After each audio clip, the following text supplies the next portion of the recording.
All right, hey, welcome back to another episode of the Sledder Cast podcast. We are in, once again, Island Park. The last time we were here was just a few weeks ago, honestly, at the Out West Sled Fest.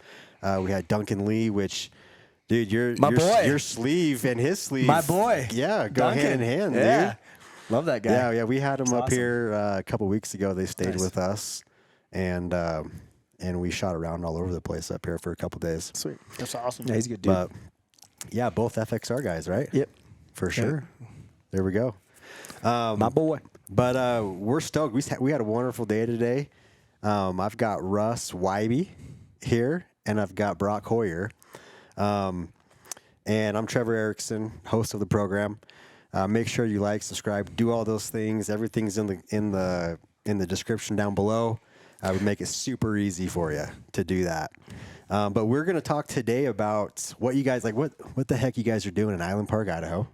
Okay, because you're from the other side of the state, and you're not from our country. I'm from Canada, eh? So Yeah.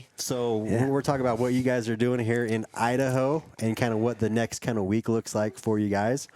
Kind of jump into Brock and some of the cool stuff that he's done throughout his career, and then Russ is with Timbersled, and so I've got some fancy questions for him Perfect. and about the company. Perfect. So why don't we start off from the beginning, gentlemen? Why are you guys in Island Park? Why are you in our neck of the woods? Well, I guess that comes back to me is being in Canada, racing X Games, being a three-time medalist. When COVID happened, we kind of lost a lot of things, and just trying to regenerate that spark. And every time I do a clinic or riding up there, I always get lots of amazing people from the U.S. being like, "Oh, I wish I was closer.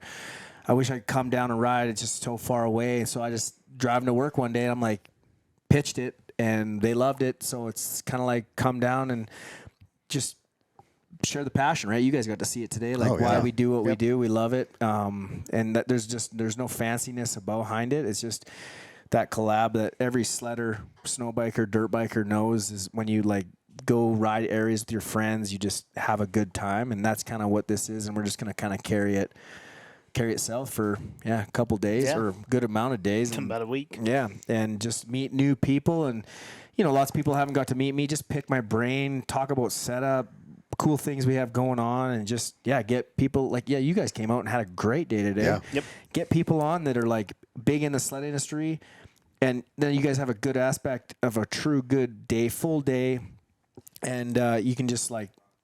Well, I feel like you guys had a good day. That you might even get some snow bikes in your life here very soon. Absolutely. So that's why we're here. Yeah. It's just to have fun and just share the passion. Focus on the sport that snowbiking is. I mean, it's just it's a cool up and coming, just awesome sport. You gotta give it a go. Yeah, and I feel like you guys are a pretty like tight knit group.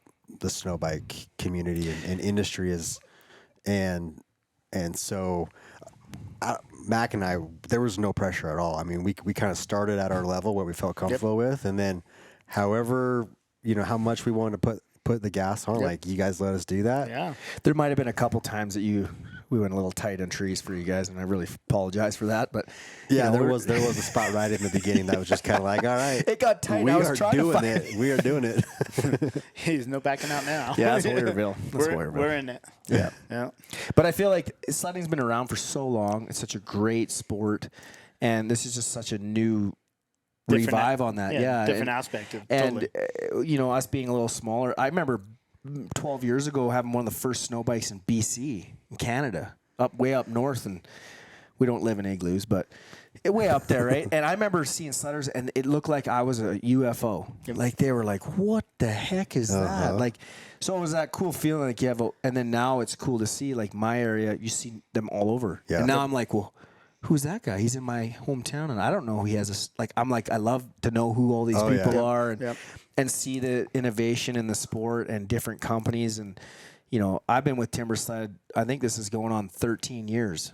I've been with Timbersled, so it's been a long time. I've been with them since almost. That's 2010, day like, one. right? Day one. Yeah, almost day one. So do you know anybody who has been on a Timbersled longer than you? Oh, yeah. Yeah, there's a couple old boys that have been in it. Like, of course, me being in Canada, and the main spot in Sandpoint where it originally started. There's a lot of guys that was very easy access. Of course, they were testing at that point prototypes years before I got my first kit. So yeah, there's a bunch of I shouldn't call them old boys but just a bunch of the guys that were ahead of me that are just enthusiasts and just still love the sport that have been definitely doing it longer than I have for sure. But Brock's definitely taking it to the next level all day long. Sure. Yeah, I mean, the passion is here. I mean, you saw it today. Yeah.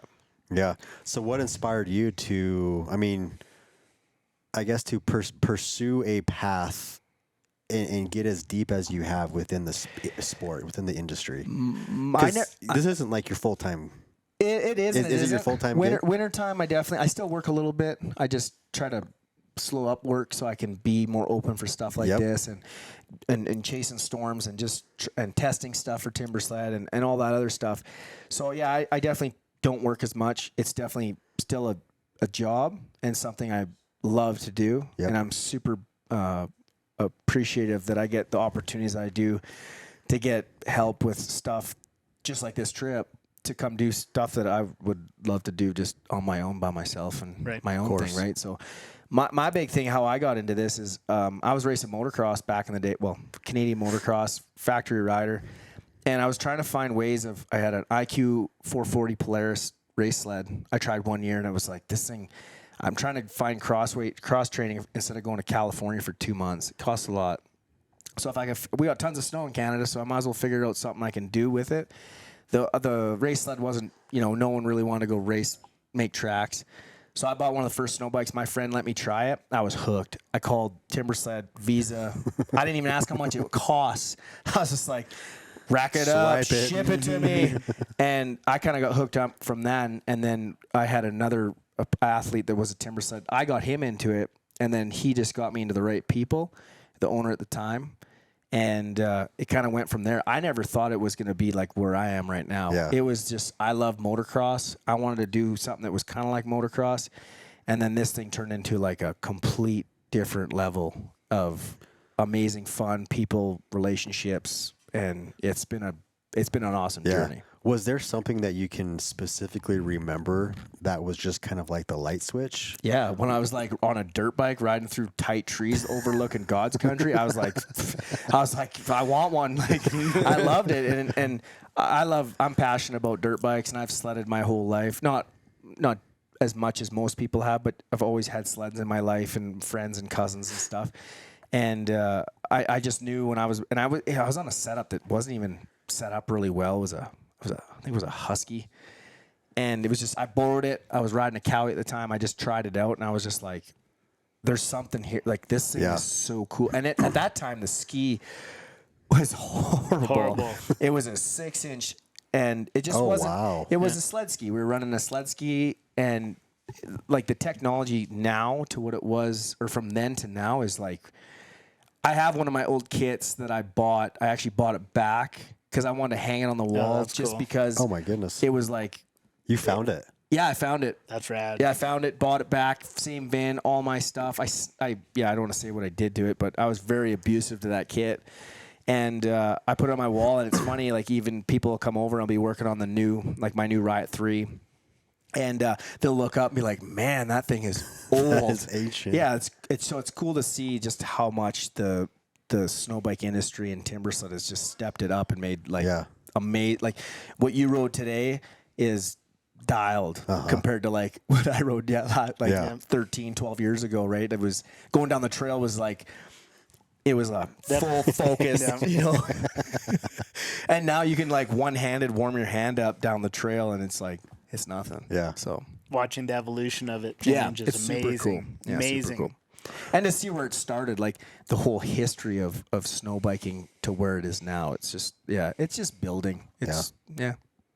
Yeah, and there's, whether it's snowbiking, snowmobiling, winter motorized sport, I honestly don't know how anyone could not like it once they try it. Yep. Like, there's just nothing else in the world that takes you into places that you get to go, and the experience and the feeling you have while you're doing it. Yeah. I mean, most people are on foot to get to these places, or they're stuck to a trail to get to these places, it is open zone, right? Like we jokingly call like snowmobiling and sledding and it's not like a phrase that makes us sound, but we call them poor man helicopters, because most of the people that only ever see that kind of terrain is helicopters, heli skiers, search and rescue, whatever it is, and we get to go into country all the time. Like today, we had that vista, seen that mountain, the sun came out. It's like every time I see that, you got to pinch yourself and be like, man, this is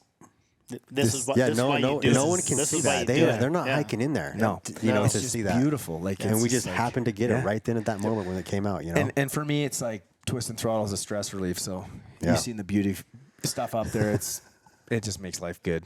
Yeah. That's all it does. So as far as like your professional career goes, because you've got a whole list of achievements, what would you say within the snowbiking space, if you could just put your mark on one of them, what would you say is the biggest thing you've achieved, you think? I would say well, of course, X Games is but to win the inaugural, like the first ever, they brought snow bikes in, and I've kind of been pushing, kind of saying I think it'd be a good thing like years prior, and then boom, we got an email. It was like, hey, Winter X Games snow bike cross is coming, and it's like, whoa. And this was what year? It's on 2017, first year. First year. I was kind of the pitted guy to win because we've been doing lots of local McCall, Idaho, in your neck of the woods. And being a motocross guy and being in it and testing, and of course being part of Timbersled and R&D and stuff, just knowing more inside of the kits and what works and what doesn't. And so much time, effort, blood, sweat, and tears. Like I sent my motor out to a race company. I just started with Rockstar Energy Drink. Helped me out a ton. Send a motor out to a guy I didn't know in Moline, Illinois, Junior Jackson. Built me this amazing motor, but we forgot about a certain part in the motor that needed more oil to deliver for a different style of high compression piston. Anyways, long story short, it was not a big deal, but I ended up blowing my race bike up like literally a week and a half prior to heading down to Colorado to start acclimating in Leadville, Colorado. And it was like panic, ordering parts, robbing motors out of my buddy's bike, like all the stuff that you'd never think that, like you think it just everything goes perfect, and it was like a complete disaster. Everything went wrong that I could think, and we were able to piece that motor back together, dyno it in Vickery in Colorado, the Yamaha dealer there, and to go out and win and have everything just fall in place right when it needed to fall in, and that to me was the real switch in the key, because it just everything fell in and it worked. Like everyone knew, kind of felt like I was going to win, but I still went down. I wasn't in the lead the whole time. Like there was positions getting swapped. Like it wasn't just me the whole lap ahead. Yep. It was a fight from the start to the finish. So I feel like that was the real it's passionate about. My youngest kid was there because he was still a baby. So my wife, my crew, and everyone was there to celebrate that. And it just, it was a milestone for me in my career for sure. That's awesome. Yeah, it's awesome. It's definitely cool to have a couple medals, 3 medals. So anyone that you competed against in the X Games there, you still roll with any of those guys? Yeah. Like, have they stuck with it, or are they backcountry? Yeah, some of them are still racing snowcross. My one buddy Matichuk, he was 3-time gold medal. Yep. I beat him the first one, and then he beat me the next one. So, but yeah, he's still snowbiking, not as much as he used to. He's, of course, everything's kind of transitioned. There's less S games, less racing, so he's more in the freestyle era now, just doing something different. Yep.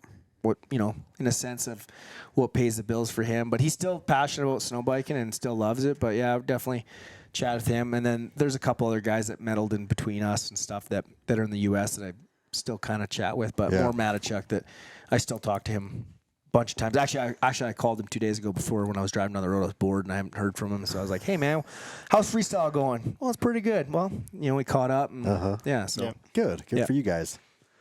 And he's on the competition too, so, Nice. There's no blood though. He's still a good dude. The competition. Yeah. Like, I see where you're going with that. Yeah. Different kit. Yep. Different kit.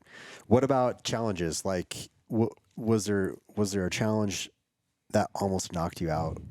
Like, just took you out of the scene here? Yeah, I feel like no. Has it been pretty, breezy for you here? Yeah, I'm lucky. I'm a happy-go-lucky guy. Like that's just like how I made it in moto. I've done U.S. Supercrosses, qualify for the night show. Never like top 10 or nothing like that. But I'm a happy-go-lucky guy, and I feel like that's even how I made it as far as I did in Canadian moto. It's just I am what I. There's no hidden shell behind me, kind of thing. So. I don't know. Injuries, I guess, definitely step you back. I had a couple injuries before one of the X Games that I was in a cast like all the way up till December and literally had a month to hammer down. So there's been stuff like that. But no, I'd say I'm still feeling good. And I know guys in snow bikes that are sending it and they're like 10 years older than me. So I think I got a long time some time, yeah. Yeah, I feel like I can still give her and enjoy the passion. And hopefully when my kids will be soon, that they'll be on snow bikes. Yeah. Awesome. So kind of a super random question. Okay, so I think we told you this when we're like, hey, we're gonna be snow biking with Brock Hoyer today. Of course we knew who you were, but I'm like, I need to learn more about Brock. See what kind of guy we're dealing with here, right? So we're YouTubing, Googling, finding all the podcasts you've been on.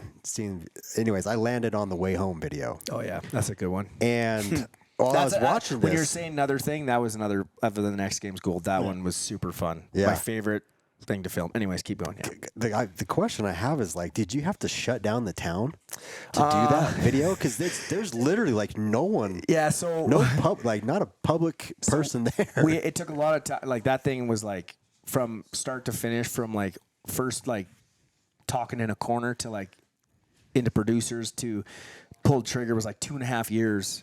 We did a teaser because we wanted to keep certain sponsors in and excited. It's just the permits and we got lucky. It was like we planned this thing like a year out. We're gonna do it like I don't know what it was, like February 5th for a week, and it didn't snow. And then literally the day we showed up, it just nuked, reset. Wow! And we had 5 days of Bluebird to shoot this thing. Yeah. And the funny thing in that shoot was I endoed that kit. I had a riot, and I destroyed that thing first day shooting. Oh. That C-can jump where I whip over that C-can, I did it like the third time, landed funny, endoed onto the road, and the thing just pile drive and just bent in half. And just kind of a cool backstory. Anyone that Timbersled knows, I hammered that thing straight with a hammer and shot the whole video. 3 more days of like gnarly riding, jumping groomers. And jumping onto trains. A couple little dents in there, but you couldn't tell. Like I straightened that thing out, rode that thing. But yeah, back to that story. We had permits and we had the RCMP, the police officers there, and actually traffic workers, and we shut down sections and filmed it, moved on to the next section, shut it down, and then we would bring in certain extras, people walking down the street to make it look like there was like abandoned. And then the shot through the mountain bike shop, that was totally just last minute. They heard us on the street, and the owner comes out, he's like, hey, why don't you ride through our shop? We're like, let's do it. So we rode through the shop. Some of those spots you can tell I have a wheel kit on because, of course, it's like asphalt, so it's not. But that all kind of came from one of our players, athletes, was Levi LaValle. He does a lot of cool stuff on sleds like that. And I was like, it didn't know how to do it or what we needed to do, but I was like, man, it'd be so cool to do. And other Red Bull athletes do similar stuff, skiing, mountain bikes.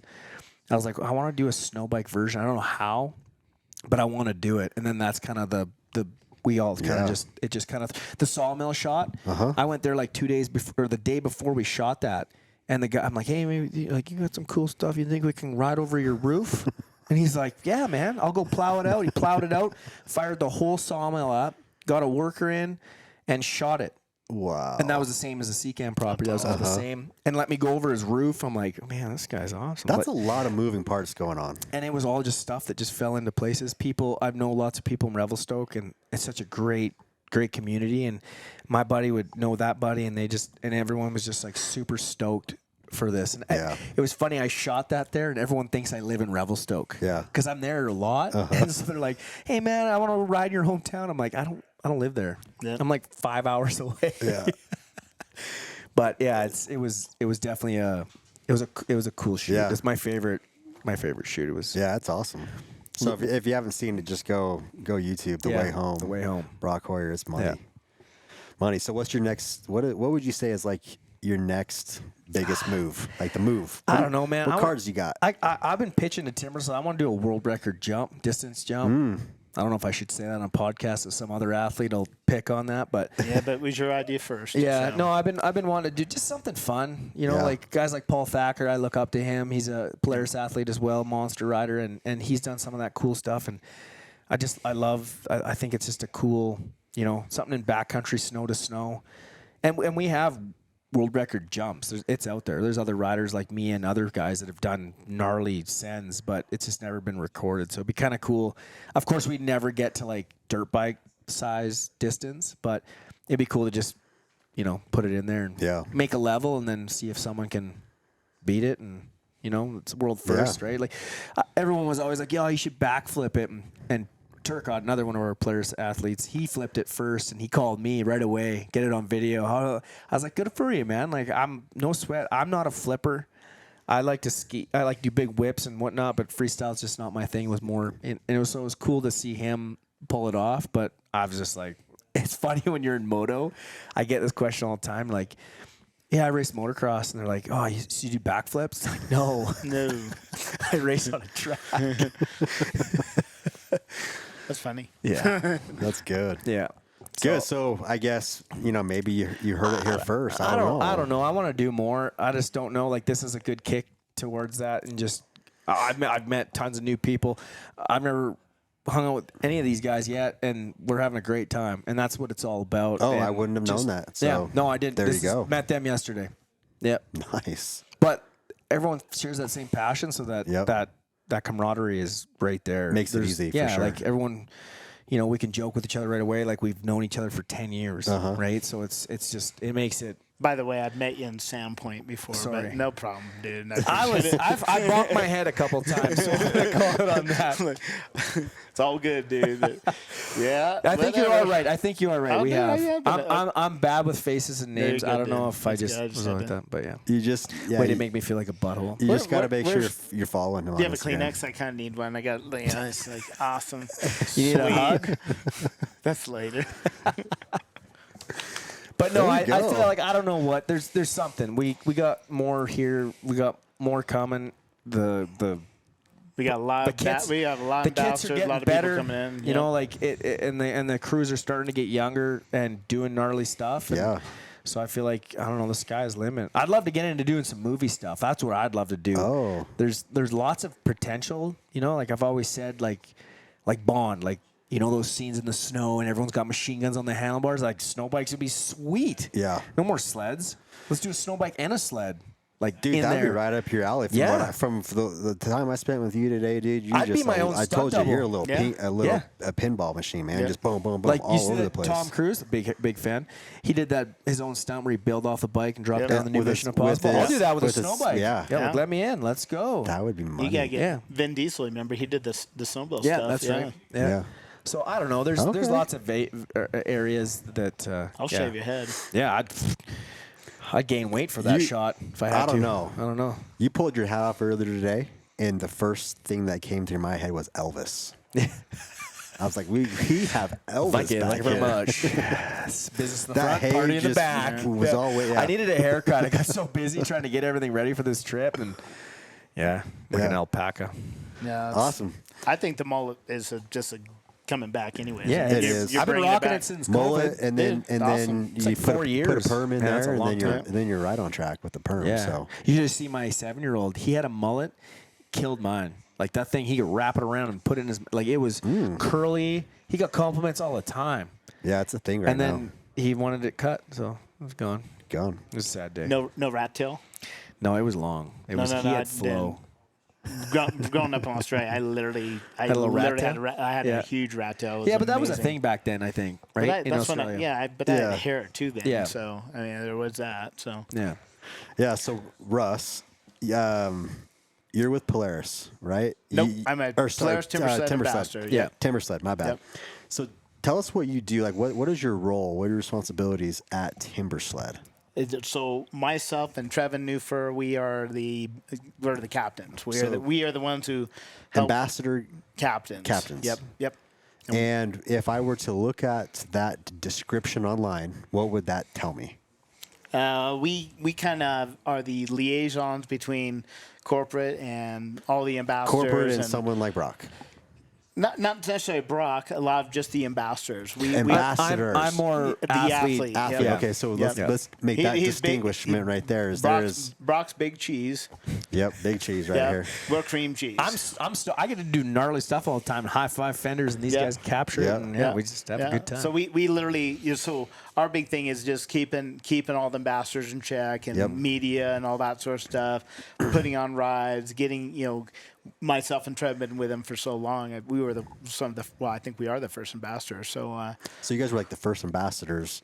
Now you guys are captains. we are in the first group, and I've been there long enough, and Trevyn has been long as enough. Polaris took over, right? Absolutely. Yeah. Yep. When they started to open Yep. up, and honestly, like this trip, even like those guys have done unreal. Like they've planned it. Yep. They figuring out the guys and girls that are coming with Get us, this great what we're doing. place, Yeah, and like they've been crucial. Like I'm just that typical athlete that shows up. Like, what do I got to do? Yep. Like they've been awesome. They figuring it out step by step, itinerary, trying to figure out how to fit everyone in, and so it's been, these guys are definitely gatekeepers for sure. Like keep everything rolling and happy and people having fun. Yeah, I mean we're back here at the cabin lodge, and Trevyn's over there just banging it out right now. He's working. He's editing. Planning the next day, editing today, and planning next day. Absolutely. So and there we go. And they're both shredders too, but they're working this week. So that's awesome. And get to I have fun. appreciate you guys bringing the snow. I mean, it is still nuking outside. I brought it don't know from if you- Canada. We didn't get any, but it was going to the border. I You turned said- it you around. said, "No. I was like, Come right I'm not back there. there. Let's Follow go. me." Come Dude, down. I'm telling you. So I rode Pilot's Peak in Idaho City on Sunday. This is amazing compared to what we have over there. It's just not there yet. 6 days ago, Yeah. right here where we are, compared to what it's like now, it's just night and day. So Winter's not you over guys, with. you guys, Winter's plan- not oh over heck with, no. dude. It's not over And the with. same thing. Like sometimes cool things they just work out, and It all works out awesome, dude. the snow started dumping like the night before we showed up. We're like, nice. Yeah. Yeah. This is good. This is awesome. And honestly, the one thing that I do and Trevyn does, I mean, we bring a fellowship with ambassadors. We try to do stuff. We try to get rides, or I mean, we try to get involvement, and that's what it's all about. Yeah. Because we're trying to get content. We're trying to get people out there Butts on who seats. love the sport, and like I said, some guys are just into the jumping, more the videos and all that. I'm the guy who gets the butts on the seats, and I'm that guy. Everyone's got a different role. I'm lucky enough to be called a captain. So is Trevyn. I love it. I wouldn't get up for anything. I love it. I'll do anything for Timbersled. I love it. Yeah, especially in such a new sport. And for him, like he doesn't like he's at a spot in his life that he doesn't need to. Like he's done well in his life. He doesn't need work. He does this because he's that kind of. And that's where it's cool to see these guys come in that are just like, yeah, I just love to do this. Like, let's go. Like they don't, So it makes it work really well. Drop work on a day's notice and go. I'm out. Let's go do this. And it's awesome. It makes the sport. Yeah. So it makes it work. So Russ, are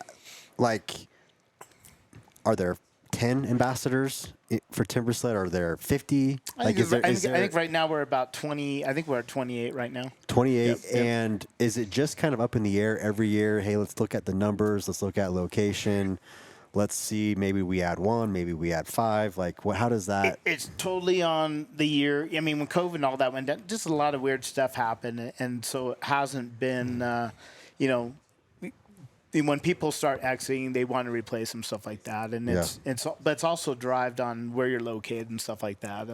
Nobody needs 10 different ambassadors out of one city. Is it we just have Canadian and U.S.? Yep. That's it. Yeah. Yep. So we have a couple Canadian ambassadors in the cabin tonight too. Yep. We got a couple here. We got a couple in Canada that didn't make it that they're a little upset with. But, but we're meeting a lot of more you U.S. must not guys have told and them girls. that you sat in the slowdown with you. Yep. Otherwise, they would have been here. So. Yeah, they blame me for like last minute telling them. I don't know. So I told them we'll make it right. We'll do something cool in Canada. Yeah. Like Nice. similar, a little simpler, but something to have fun. Maybe a little ride, something like that. To thank them. And bottom line is bringing everyone together is awesome. Yeah. I mean, it just shows the passion. Like these guys, I mean, you have all sorts of people driven from Canada. I mean, you have people, we're going to meet people in Salt Lake City. They're all coming in. They're dropping some of the stuff at their jobs. They're going to come and hang, and we're going to ride and have a blast. Yep. Yeah. And that's what it's all about. For sure. So And Brock, you might be able to help with this question I have is what kind of human does Timbersled usually look for? Brock's probably seen a bunch come in and out, and just in your other dealings within the industry.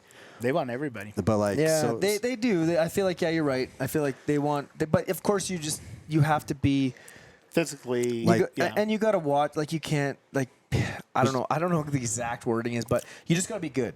Like you just have to be genuine. Not calling down anything, honestly, just a genuine person, really. Yep. Like that's what it comes down with, helping people when they need help, saying good about others, not down talking other stuff or product. Yep. Mm-hmm. Like honestly, just stuff like that. Yep. Posting positive, posting cool stuff, not bad stuff. That's all it really is. Just persona you can't good. go out there and show a whole bunch of negative stuff and bad things and bad habits, and it doesn't. It's just you got to really keep an eye on your social media is what it is, because it's big. We're particular. What it's about. I look all the time. I look on a daily basis on the ambassadors and who's saying what, and there's a few other ambassadors who just on a daily basis I look at everybody. Yeah, it's almost like your first level of entry. Yep. If you don't have that, you may be an awesome individual. 100%. But if you don't have that right out of the gate, people aren't getting through just there. Like motocross, okay, perfect example. I don't want to say names, but they're big national guys, and they were unreal fast, win championships, rode for factory teams, but like off the races, they were doing bad things, rolling rental cars, partying up late, not taking their job serious, like just all that, and they ended up not. Eventually it ended. So sometimes you need to just and he was a really good guy. He just made some poor decisions, right? And maybe Timbersled has done that. I know other sponsors that have in situations like that. They're posting, they'll get told, and then if they, then maybe we'll pick someone different next year and give you some chance to grow and make better decisions. But I think the biggest thing is being positive, and that's all I tell my guys.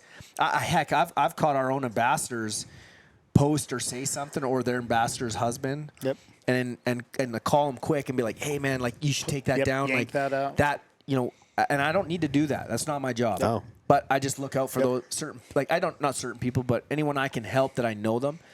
And then they'll be like, oh yeah, I guess I never thought of it like that. Yeah, no, I'll take it down. Like, so it just sometimes it takes some reminding to. And it wasn't done maliciously. No, it's just sometimes something comes out. You got to go, hey, I've been on that phone going, just you tone it back. Yeah, don't do it. Just come on. Yeah. Just pull it.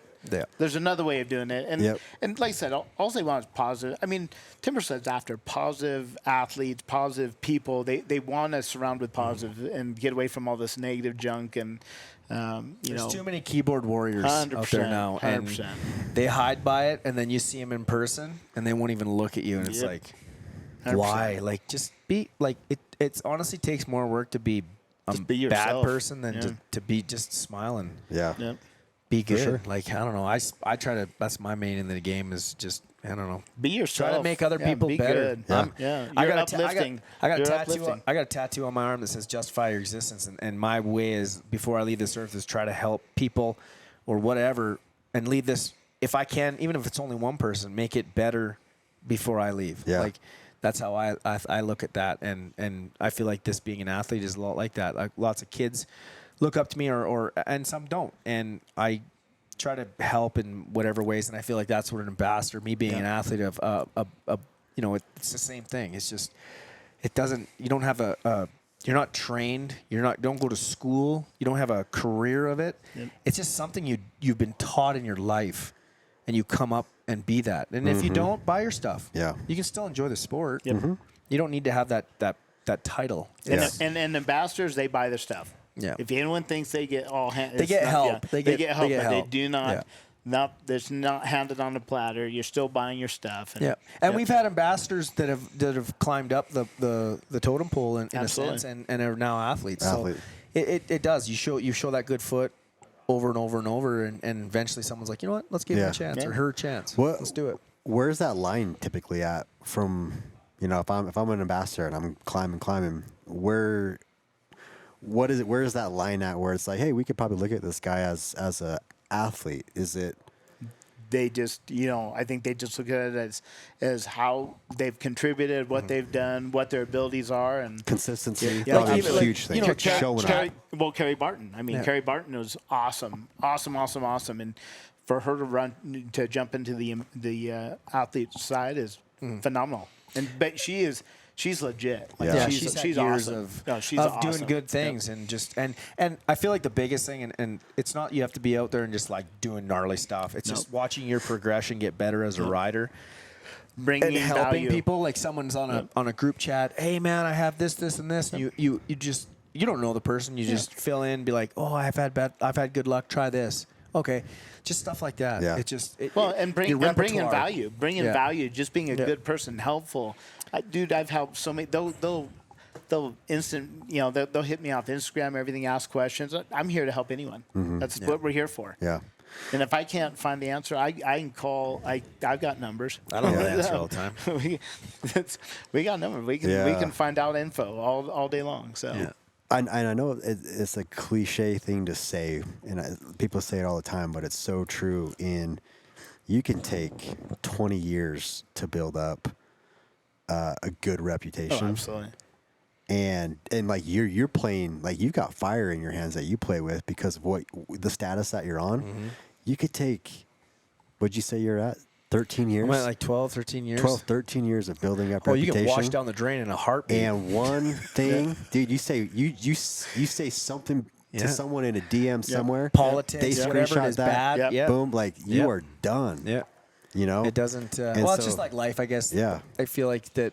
I don't know. You just have to have a grasp on it. Like, even an example. Like for me, you guys have seen me off air.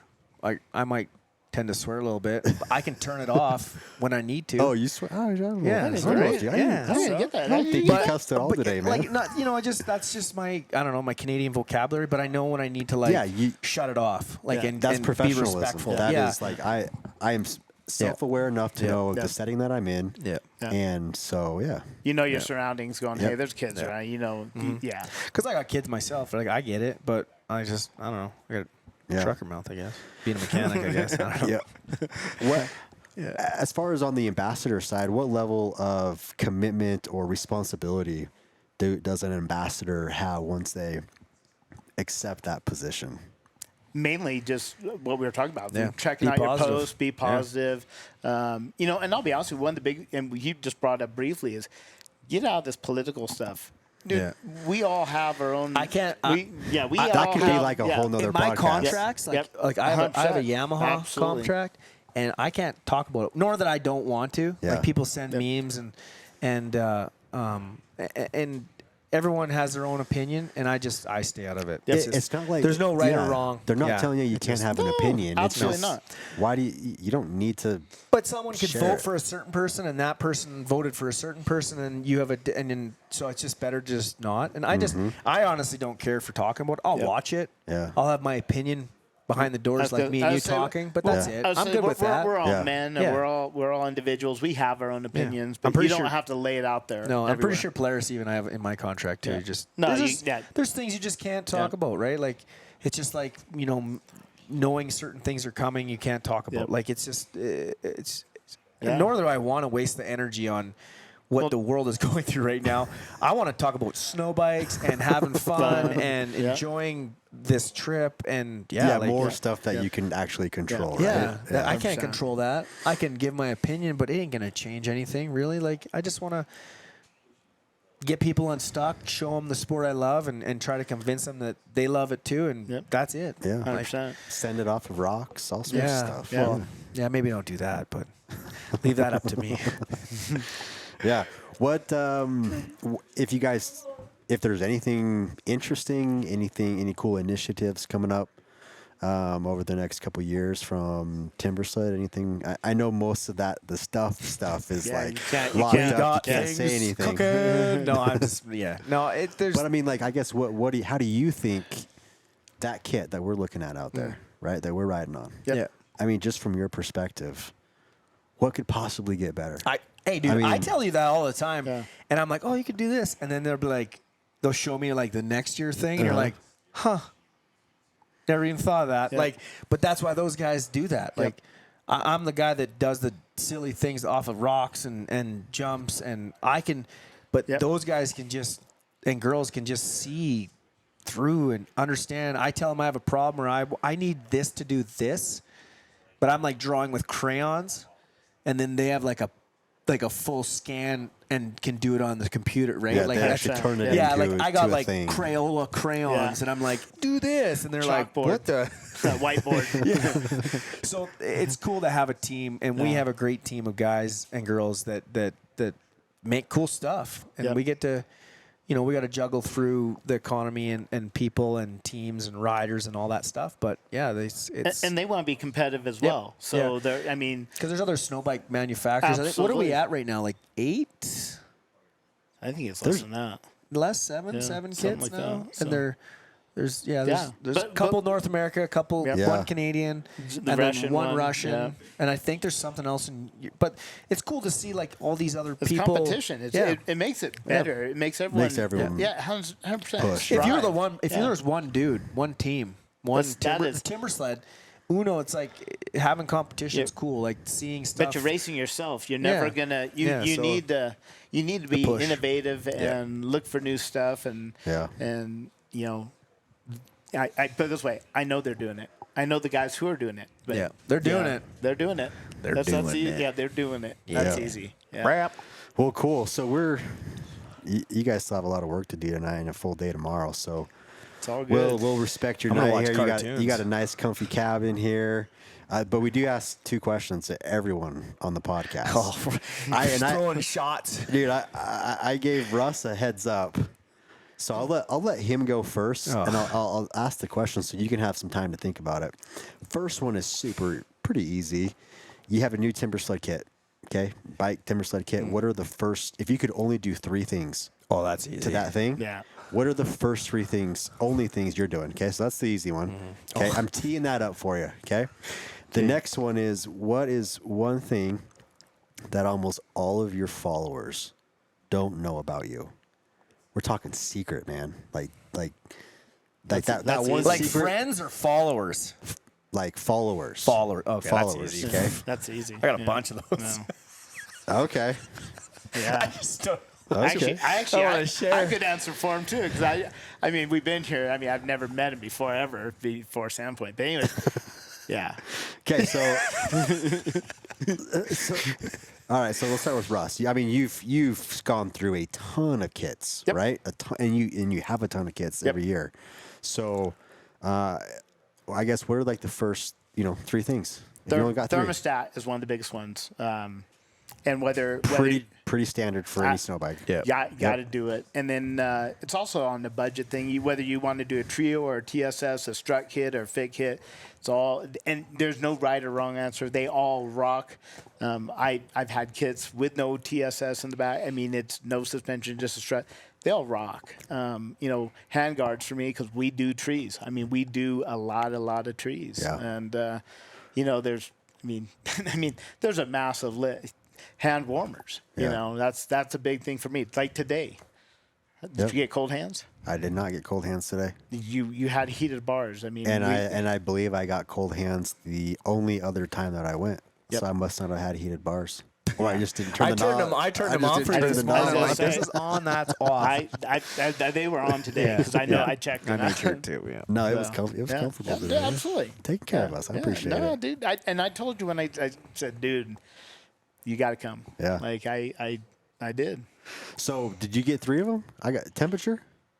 Temperature, heated hand guards, and hand guards. Yeah, hand guards and heated hand guards. And the suspension stuff. I mean, like I said, there's so many. Yeah. The list goes on. But those are my tops. If you don't do a thermostat, I'm not saying it won't run, but it's gonna be a problem. And doing an intake, thermostat and an intake is probably the most important ones. Okay. So I'm gonna say you can't use any of his. What? I was like, that whole thing he was talking about, I wasn't even thinking about what he was saying. I was like going over like 1, 2, 3, 4, 5, 6.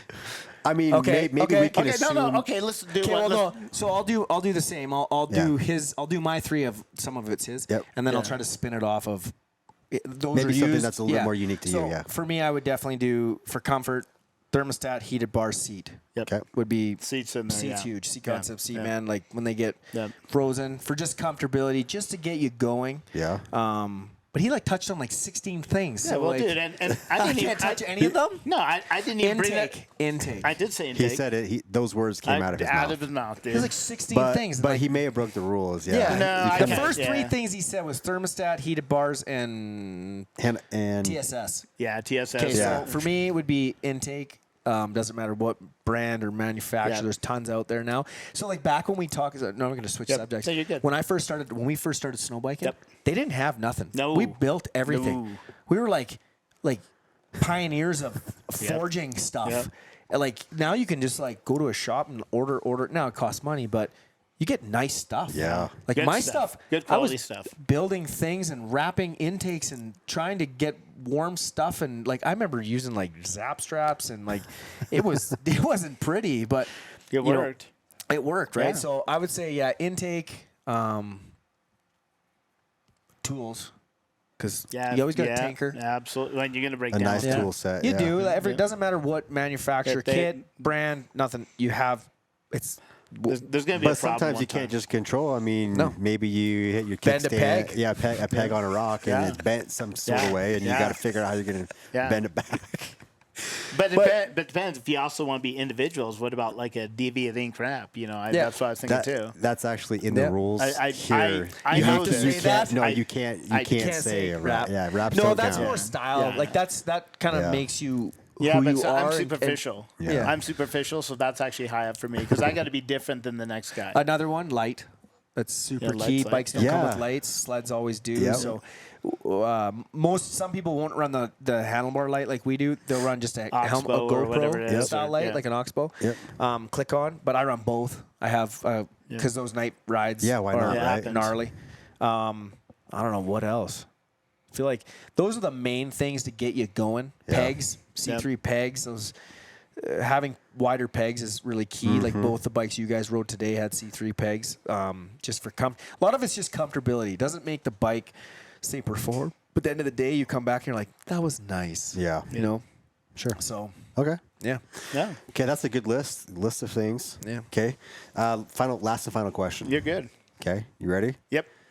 Russ, what's that dirty little secret that no one knows about you, and you are just opening it up right here on the Sledder Cast podcast? It's not a dirty little secret, but I'm an Australian citizen as well as U.S. So What? I have a Good Australian. Good Australian, eye. good eye, mate. We tried. Good eye, We mate. tried to force him to talk in that Yeah, it accent ain't the gonna whole happen. episode, but he Yep. didn't. He wasn't. Yeah. So you are dual citizenship. Yep.